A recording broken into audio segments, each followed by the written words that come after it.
Good evening. Special edition ആദ്യം പ്രധാന വാർത്തകൾ.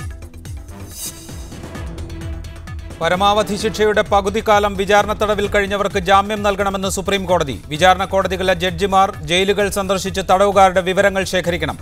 എത്ര തടവുകാരെ മോചിപ്പിച്ചുവെന്ന റിപ്പോർട്ട് 2 മാസത്തിനകം നൽകണമെന്നും കോടതി. ഇന്ത്യയും ഓസ്ട്രേലിയയും സൈനികേതര ആണവ കരാറിൽ ഒപ്പുവെച്ചു. ഇരു രാജ്യങ്ങളും തമ്മിലുള്ള ബന്ധത്തിലെ നാഴികക്കല്ലെന്ന് നരേന്ദ്രമോദി. വിഴിഞ്ഞം പദ്ധതിയിൽ ഹരിത ട്രൈബ്യൂണലിന്റെ ഉത്തരവിന് സ്റ്റേയില്ല. പദ്ധതിക്കെതിരായ ഹർജികൾ പരിഗണിക്കാൻ ഹരിത ട്രൈബ്യൂണലിന് അധികാരമുണ്ടെന്ന് സുപ്രീം കോടതി. ട്രൈബ്യൂണൽ ഉത്തരവ് സ്റ്റേ ചെയ്യണമെന്ന കേരളത്തിന്റെ ഹർജി കോടതി തള്ളി. സാമ്പത്തിക കാര്യങ്ങൾ പോലെ തന്നെ പരിസ്ഥിതിയും പ്രധാനമാണെന്ന് കോടതി. രാജ്യത്ത് കഴിവുള്ള അധ്യാപകരുടെ അഭാവം പ്രകടമാണെന്ന് പ്രധാനമന്ത്രി. സാങ്കേതിക വിദ്യയുടെ ഗുണവശം എല്ലാ കുട്ടികൾക്കും ലഭ്യമാക്കും. മോദി സ്കൂൾ കുട്ടികളുമായി സംവദിച്ചു. വിക്ടേഴ്സ് ചാനലിൽ സംപ്രേഷണം മുടങ്ങി. ലഭിക്കാവുന്ന പരമാവധി തടവ് ശിക്ഷയുടെ പകുതിക്കാലം വിചാരണ സമയത്ത് ജയിലുകളിൽ കഴിഞ്ഞ എല്ലാ തടവുകാരെയും വിട്ടയക്കണമെന്ന് സുപ്രീം കോടതി ഉത്തരവിട്ടു. വിചാരണ കോടതികളിലെ ജഡ്ജിമാർ ജയിലുകൾ സന്ദർശിച്ച് ഇത്തരം തടവുകാരുടെ കണക്കെടുക്കണമെന്നും കോടതി ഉത്തരവിട്ടു. ഇങ്ങനെയുള്ള എത്ര തടവുകാരെ മോചിപ്പിച്ചുവെന്നതിന്റെ കണക്ക് 2 മാസത്തിനകം സുപ്രീം കോടതിക്ക് നൽകണം. രാജ്യത്ത് ആദിവാസികളും ദളിതരുമായ 31,000-ലധികം ആളുകളെ വിചാരണ തടവുകാരായി ഏറെക്കാലമായി ജയിലുകളിൽ പാർപ്പിച്ചിട്ടുണ്ടെന്നും ഇവരെ വിട്ടയക്കണമെന്നും ആവശ്യപ്പെട്ട് ഒരു മനുഷ്യാവകാശ സംഘടന സമർപ്പിച്ച പൊതുതാൽപര്യ ഹർജിയിലാണ് സുപ്രീം കോടതി സുപ്രധാനമായ ഉത്തരവ് പുറപ്പെടുവിച്ചത്. ഈ വിഷയം വളരെ ഗൗരവമേറിയതാണെന്ന് കഴിഞ്ഞ ദിവസം കേസ് പരിഗണിച്ചപ്പോൾ തന്നെ ചീഫ് ജസ്റ്റിസ് RM ലോധ അധ്യക്ഷനായ സുപ്രീം കോടതി ബെഞ്ച് അഭിപ്രായപ്പെട്ടിരുന്നു. അതാത് കേസുകളിൽ ലഭിക്കാവുന്ന പരമാവധി തടവ് ശിക്ഷയുടെ പകുതിക്കാലം ജയിലുകളിൽ കഴിഞ്ഞ വിചാരണ തടവുകാരെ വിട്ടയക്കണമെന്ന് കേസ് വീണ്ടും പരിഗണിച്ചപ്പോൾ സുപ്രീം കോടതി ഉത്തരവിട്ടു.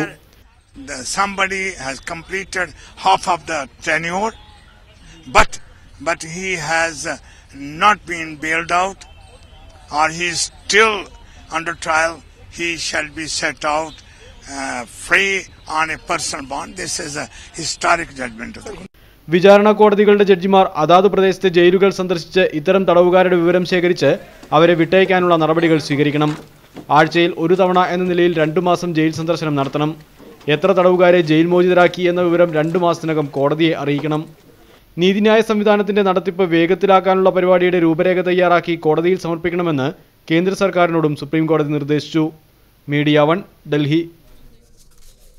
അഡ്വക്കേറ്റ് PM സുരേഷ് ബാബു കോൺഗ്രസ് നേതാവ്, അദ്ദേഹം കോഴിക്കോട് സ്റ്റുഡിയോയിൽ നിന്ന് ഈ ചർച്ചയിൽ പങ്കെടുക്കും. തുഷാർ നിർമ്മൽ സാരഥി മനുഷ്യാവകാശ പ്രവർത്തകൻ തിരുവനന്തപുരം ബ്യൂറോയിലുണ്ട്. VV രാജേഷ് BJP നേതാവ്, അദ്ദേഹവും തിരുവനന്തപുരം ബ്യൂറോയിൽ നിന്ന് ഈ ചർച്ചയിൽ പങ്കെടുക്കും. നിയമവിദഗ്ധനായ അഡ്വക്കേറ്റ് ഉദയഭാനുവിനെ പ്രതീക്ഷിക്കുന്നു കൊച്ചിയിൽ നിന്ന്. ആദ്യം തുഷാർ നിർമ്മൽ സാരഥിയിലേക്ക്.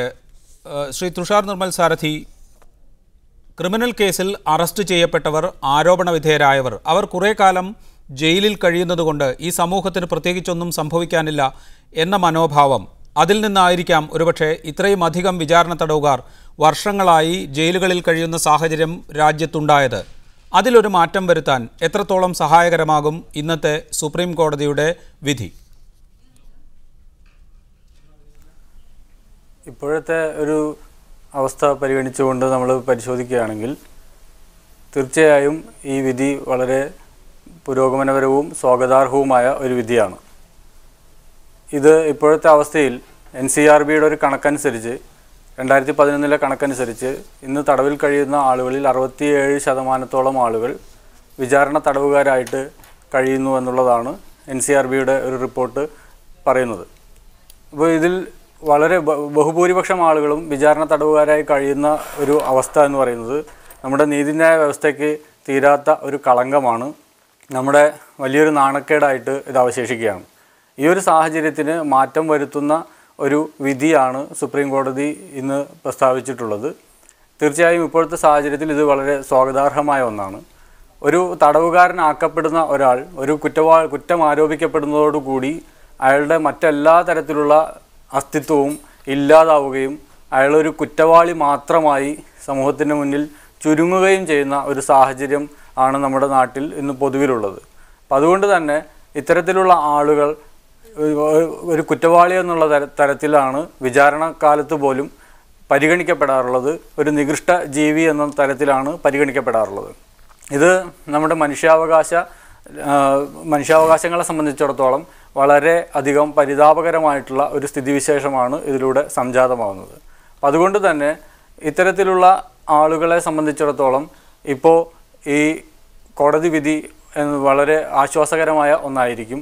പ്രത്യേകിച്ച് ഇത്തരത്തിൽ തടവിൽ കഴിയുന്ന ആളുകൾ ബഹുഭൂരിപക്ഷവും തങ്ങൾക്ക് മേൽ ആരോപിക്കപ്പെട്ട കുറ്റകൃത്യം മതിയായ രീതിയിൽ ഡിഫെൻഡ് ചെയ്യാൻ സാധിക്കാത്ത ആളുകൾ, ദരിദ്രരായ ആളുകൾ, അതുപോലെ തന്നെ ദളിതരും ആദിവാസികളുമാണ് ഇതിനകത്ത് ബഹുഭൂരിപക്ഷം ആളുകളായി വരുന്നത്.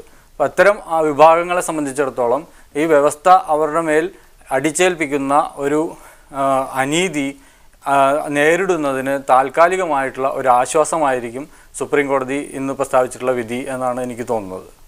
Right. Advocate PM Suresh Babu, 2005 criminal procedure കോഡിൽ മാറ്റം വരുത്തിയത് UPA സർക്കാരാണ്.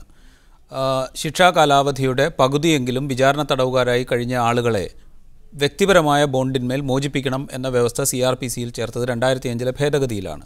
പക്ഷേ അത് നടപ്പാക്കുന്നതിൽ നമ്മുടെ ഭരണകൂടം, ജുഡീഷ്യറി, മറ്റ് ജനാധിപത്യത്തിലെ മറ്റ് വിഭാഗങ്ങളൊക്കെ പരാജയപ്പെട്ടു. അതിൻ്റെ ബാക്കി കൂടിയാണ് ഒരുപക്ഷെ ഇന്നത്തെ സുപ്രീം കോടതി വിധി നമ്മെ ഓർമ്മിപ്പിക്കുന്നത്. തീർച്ചയായും അതൊരു ശരിയായ നിരീക്ഷണം തന്നെയാണ്. ഗവൺമെൻറ്റും ലെജിസ്ലേച്ചറും പാർലമെൻറ്റുമൊക്കെ ഇത്തരമൊരു നയപരമായ തീരുമാനത്തിൻ്റെ ഭാഗമായി വരുത്തിയ ഭേദഗതി അത് പിന്നീട് നടപ്പാക്കേണ്ടുന്നത് എക്സിക്യൂട്ടീവ് എന്ന് പറഞ്ഞാൽ പോലീസും കോടതിയുമാണ്. ആ രണ്ട് വിഭാഗങ്ങളും അതിനകത്ത് ശുഷ്കാന്തി കാണിക്കപ്പെട്ടിട്ടില്ല എന്നുള്ളതാണ് ഇപ്പോഴും ശിക്ഷയുടെ പകുതി കാലാവധിയും പൂർത്തിയാക്കിയിട്ടുള്ള അണ്ടർ ട്രയൽസ് ജയിലിൽ കഴിയുന്ന ഒരു ദുരവസ്ഥ ഉണ്ടാകുന്നത്. ആ ദുരവസ്ഥ ഒഴിവാക്കുന്നതിനും അടിയന്തരമായി തന്നെ ഇടപെടണമെന്നും അത് മാസത്തിൽ 2 തവണയെങ്കിലും ജയിൽ സന്ദർശിച്ച് ഈ അണ്ടർ ട്രയൽസ് ഇനി എത്രയുണ്ട് എന്ന് കണ്ടുപിടിച്ച് റിപ്പോർട്ട് കൊടുക്കണമെന്നും അവരെ വിട്ടയക്കണമെന്നും ഒക്കെയുള്ള സുപ്രീം കോടതിയുടെ തീരുമാനം ഒരു പൗരാവകാശം വളരെ പരമപ്രധാനമായി കാത്തുസൂക്ഷിക്കുന്ന ഒരു ജനാധിപത്യ വ്യവസ്ഥയുള്ള ഇന്ത്യ രാജ്യത്തെ സംബന്ധിച്ചിടത്തോളം ഏറ്റവും ശുഭോതർക്കമായൊരു വിധിയായിട്ടാണ് ഞാനിതിനെ കാണുന്നത്. രാഷ്ട്രീയ നേതൃത്വം ഒരുപക്ഷെ ക്രിമിനൽ പ്രൊസീജിയർ കോഡിൽ അത്തരമൊരു ഭേദഗതി വരുത്തുന്നതിൽ ഒരു ഇച്ഛാശക്തി കാണിച്ചു. പക്ഷേ അത് പ്രാബല്യത്തിൽ കൊണ്ടുവരുന്നതിൽ ആ ഇച്ഛാശക്തി കാണിക്കാൻ പലപ്പോഴും സാധിക്കുന്നില്ല. അതിൻ്റെ കൂടി ഭാഗമല്ലേ ഈ അനന്തമായി നീളുന്ന വിചാരണ തടവ്, ഇത്രയും അധികം ആളുകൾ ജയിലിൽ കഴിയേണ്ടി വരുന്ന അവസ്ഥ? അതൊക്കെ തീർച്ചയായിട്ടും അത് തന്നെയാണ്. ഇപ്പോൾ ഒരു ഉദാഹരണത്തിന് ഒരു കേസ് ഒരു ജുഡീഷ്യൽ ഓഫീസറുടെ മുന്നിൽ, മജിസ്ട്രേറ്റിൻ്റെയോ ജഡ്ജിൻ്റെയോ മുന്നിൽ വരുമ്പോൾ അദ്ദേഹത്തിന് തന്നെ അതിൻ്റെ റെക്കോർഡ്സ് അതാത് അവസരത്തിൽ പരിശോധിച്ച് മനസ്സിലാക്കാവുന്നതേ ഉള്ളൂ. ഈ പ്രതി എത്ര കാലമായി ജയിലിൽ കിടക്കുന്നു, ഇതിന് അദ്ദേഹത്തിൽ ആരോപിക്കപ്പെട്ടിട്ടുള്ള കുറ്റത്തിന് എത്ര കാലത്തേക്ക് ആണ് IPC പ്രകാരം ശിക്ഷ വിധിച്ചിട്ടുള്ളത്. 3 വർഷത്തേക്കുള്ള ശിക്ഷയാണ് IPC പറയുന്നതെങ്കിൽ 1.5 വർഷത്തിലധികം കഴിഞ്ഞതാണെന്ന് ബോധ്യപ്പെട്ടാൽ അപ്പോൾ തന്നെ പേഴ്സണൽ ബോണ്ടിൽ പുറത്തേക്ക് പോകാൻ താങ്കളെ വിടാൻ ഞാൻ തയ്യാറാണ്, പോകാൻ പറ്റുമോ എന്ന് കോടതി അന്വേഷിക്കണം. കോടതി അന്വേഷിച്ച് അവർ അതിന് തയ്യാറാണ്, ഞാൻ പുറത്ത് പോകാൻ തയ്യാറാണെന്ന് പറഞ്ഞു കഴിഞ്ഞാൽ പേഴ്സണൽ ബോണ്ടിൽ വിടാവുന്നതാണ്. അതിനകത്ത് ഞാൻ അതാണ് പറഞ്ഞത്, പാർലമെൻറ്റ് അതിൻ്റെ ഇച്ഛാശക്തി കാണിക്കുകയും പാർലമെൻറ്റ് അതിൻ്റെ ജനാധിപത്യത്തിൽ പൗരാവകാശത്തിന് കൊടുക്കുന്ന ഏറ്റവും മഹത്തായ ഒരു വില കൊടുക്കുകയും ചെയ്തെങ്കിൽ തുടർന്ന് അങ്ങോട്ട് നടപടികൾ നടത്തേണ്ടുന്നവരുടെ ഭാഗങ്ങളിൽ നിന്ന് വീഴ്ചയുണ്ടായതുകൊണ്ടാണ് ഇത്തരമൊരു വിധി കോടതിക്ക് പുറപ്പെടുവിക്കേണ്ടി വന്നത്. റൈറ്റ്. അഡ്വക്കേറ്റ് ഉദയഭാനു, അദ്ദേഹം ടെലിഫോൺ ലൈനിലുണ്ട്. ശ്രീ ഉദയഭാനു, ഇതാദ്യമായല്ല സുപ്രീം കോടതിയുടെ ഭാഗത്തു നിന്ന് വിചാരണ തടവുകാരെ കുറിച്ചുള്ള പരാമർശങ്ങൾ ഉണ്ടാകുന്നത്, വിധികൾ ഉണ്ടാകുന്നത്. 1979 ജസ്റ്റിസ് PN ഭഗവതി വളരെ ഗൗരവമുള്ള ഒരു വിധിന്യായം പുറപ്പെടുവിക്കുകയും വിചാരണ തടവുകാരുടെ കാര്യത്തിൽ എത്രയും പെട്ടെന്ന് നടപടികൾ ഉണ്ടാകണം എന്നാവശ്യപ്പെടുകയും അതിന് പാകത്തിൽ ജുഡീഷ്യൽ സംവിധാനത്തിൽ മാറ്റങ്ങൾ ഉണ്ടാകണം എന്ന് നിർദ്ദേശിക്കുകയും ചെയ്തിരുന്നു. പിന്നീടും പല കാലങ്ങളിൽ സുപ്രീം കോടതി ഇത്തരം വിധികൾ പുറപ്പെടുവിച്ചിട്ടുണ്ട്. ഇതൊന്നും നടപ്പാക്കപ്പെടുന്നില്ല പല കാരണങ്ങളാൽ. എന്തുകൊണ്ടായിരിക്കും സുപ്രീം കോടതിയുടെ തന്നെ രാജ്യത്തെ ഒരു പരമോന്നത കോടതിയുടെ തന്നെ വിധി അത് നടപ്പാക്കപ്പെടാതിരിക്കുന്നു? പലകുറി സുപ്രീം കോടതിക്ക് തന്നെ അത് ആവർത്തിക്കേണ്ടി വരികയും ചെയ്യുന്നു. ഇന്ന് സുപ്രീം കോടതിയിൽ നിന്നുണ്ടായിട്ടുള്ള സുപ്രധാനമായിട്ടുള്ള വിധി നേരത്തെ സംസാരിച്ചവരെല്ലാം തന്നെ സ്വാഗതം ചെയ്തതാണ്. ആ സ്വാഗതം ചെയ്ത വിധി ഇന്ന് അത് പുറപ്പെടുവിച്ചത് justice RM Lodha, RF Nariman, അതുപോലെ മലയാളിയായിട്ടുള്ള കുര്യൻ ജോസഫ് അടങ്ങിയ ബെഞ്ചാണ്. അവര് ഈ വിധി പ്രഖ്യാപിക്കുമ്പോൾ തന്നെ പുതിയതായിട്ട് ഒന്നും തന്നെ ഇന്റർപ്രറ്റ് ചെയ്തിട്ടില്ല. 2005 അമെന്റ്മെന്റ് കൊണ്ടുവന്ന 2006 ക്രിമിനൽ പ്രൊസീജിയർ കോഡിലെ അമെന്റ്മെന്റിലൂടെ നടപ്പാക്കിയ ആ 436A എന്നൊരു വകുപ്പുണ്ട്. CRPCയിലെ 436. ജാമ്യം കിട്ടാൻ അർഹതപ്പെട്ട വകുപ്പ് പ്രധാനമായിട്ടുള്ളത് 436, 437, 438, 439 എന്നീ വകുപ്പുകളാണ്. അതില് 436 എല്ലാ കേസുകൾക്കും ജാമ്യം കൊടുക്കണം എന്ന രീതിയിലുള്ള ഒരു വ്യവസ്ഥ ചെയ്തിട്ടുണ്ട്. ബെയിലബിൾ ഒഫൻസസ് എന്ന രീതിയിലുള്ള ഒരു വകുപ്പാണ്. 436 6-ാം വകുപ്പില് 2006 436A എന്നൊരു വകുപ്പ് കൂട്ടിച്ചേർത്തു. ആ വകുപ്പിൽ വളരെ വളരെ വ്യക്തമായിട്ട് പറയുന്നുണ്ട്, ഒരാളുടെ ഒരു കുറ്റകൃത്യത്തിന്റെ കാലാവധി, പരമാവധി കൊടുക്കേണ്ട ശിക്ഷയുടെ കാലാവധി 5 വർഷമാണ് എങ്കിൽ 2.5 വർഷം അയാള് വിചാരണ തടവുകാരനെ പൂർത്തിയാക്കി കഴിഞ്ഞാൽ അയാള് സെൽഫ് ബോണ്ടിൽ വിട്ടിരിക്കണം. അത് ജഡ്ജി അയാളെ പറഞ്ഞ് മനസ്സിലാക്കണം, അങ്ങനെയുള്ള ഒരു അവകാശമുണ്ട് എന്ന്. ഈ നിലയ്ക്ക് നടപ്പാക്കുന്ന കാര്യത്തിൽ ഒരു മോണിറ്ററിംഗ് സംവിധാനം നമ്മുടെ ഒരു ജുഡീഷ്യൽ വ്യവസ്ഥയിൽ ഇല്ലാതെ പോയി എന്നതാണ് ഇതിന്റെ നേരത്തെ സൂചിപ്പിച്ച ജസ്റ്റിസ് ഭഗവതിയുടെയും മറ്റും ജഡ്ജ്മെന്റുകൾക്ക് ശേഷം വന്നിട്ടുള്ള ഒരു പ്രധാനപ്പെട്ട തകരാറ്. ഇന്ന് ഇതൊരു മോണിറ്ററിംഗ് സംവിധാനം ഉണ്ടായി. എല്ലാ ജില്ലാ ജഡ്ജിമാരും അതാത് ജയിലുകൾ സന്ദർശിക്കുവാനും ഈ 2 ആഴ്ചയിൽ ഒരിക്കലെങ്കിലും ജയിലുകൾ നിർബന്ധമായിട്ട് സന്ദർശിച്ച് അണ്ടർ ട്രയൽ പ്രിസണേഴ്സിന്റെ എണ്ണം എടുക്കണം. ഇന്ത്യയിൽ ആകമാനമുള്ള അണ്ടർ ട്രയൽ മുഴുവൻ ആയിട്ടുള്ള തടവുകാരുടെ എണ്ണം 3.81 ലക്ഷം എന്നാണ് ഇപ്പോൾ സുപ്രീം കോടതിയിൽ വന്നിരിക്കുന്ന അവസാന സ്ഥിതിവിവരക്കണക്കിന്റെ അടിസ്ഥാനം. അതിൽ തന്നെ 2.54 ലക്ഷം തടവുകാര് വിചാരണ തടവുകാര. ഇത്തരം ഒരു പെരുകിയ അംഗസംഖ്യ ഇതിലുണ്ടാകാനിടയായത് തീർച്ചയായിട്ടും നമ്മയെല്ലാം ഞെട്ടിപ്പിക്കുന്നത് തന്നെയാണ്. വിചാരണ തടവുകാരെ ഇപ്രകാരം തടവുകാരാക്കി തന്നെ തുടരുന്ന രീതിയിലേക്ക് പോകുന്നത് നമ്മുടെ സിസ്റ്റത്തിന്റെ ഏറ്റവും വലിയ തകരാറാണ്. നാം മനസ്സിലാക്കണം, 2012 ഡിസംബർ മാസത്തിലാണ് ഡൽഹിയിലെ റേപ്പ് ഉണ്ടായത്, കൂട്ടബലാത്സംഗം ഉണ്ടായത്. ആ കൂട്ടബലാത്സംഗം ഉണ്ടായി അധിക നാൾ കഴിയുന്നതിന് മുമ്പ് ഉദ്ദേശം 4 മാസങ്ങൾക്കകം തന്നെ കുറ്റപത്രം സമർപ്പിച്ചു, വിചാരണ നടന്നു, കുറ്റവാളിയെ വിചാരണ പൂർത്തിയാക്കി അയാൾ കുറ്റക്കാരാണെന്ന് വിധിച്ചു, അയാളുടെ അപ്പീൽ ബാക്കി നടപടികളെല്ലാം ചെയ്തു.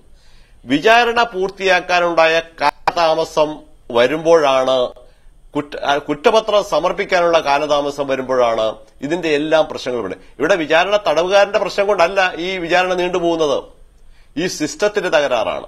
ആ സിസ്റ്റത്തിന്റെ തകരാറ് വരുത്തുന്നതിൽ ഉള്ള സംഭാവന കോൺട്രിബ്യൂട്ട് ചെയ്ത ആളുകൾ, ഇവിടുത്തെ ഈ പ്രോസിക്യൂട്ടിംഗ് ഏജന്റ്സ് ഉണ്ട്, കോടതികളിലെ കെട്ടിക്കിടക്കുന്ന പെരുകിക്കിടക്കുന്ന കേസുകളുടെ എണ്ണമുണ്ട്, ഡിസ്പോസ് ചെയ്യാതെ കിടക്കുന്ന കേസുകളുടെ കാര്യങ്ങളിലുണ്ട്. അതേപോലെ തന്നെ ജുഡീഷ്യൽ ഓഫീസർമാരുടെ ചില ആളുകളുടെ സമീപനങ്ങളുടെയും പ്രശ്നങ്ങളുണ്ട്. ഇതിന്റെ ഒരു ആകത്തുകയാണ് ഇന്ത്യയിലാകെ വിചാരണ തടവുകാരുടെ കേസുകൾ പെരുകാനിടയായിട്ടുള്ള സാഹചര്യം ഒരുക്കിയത്.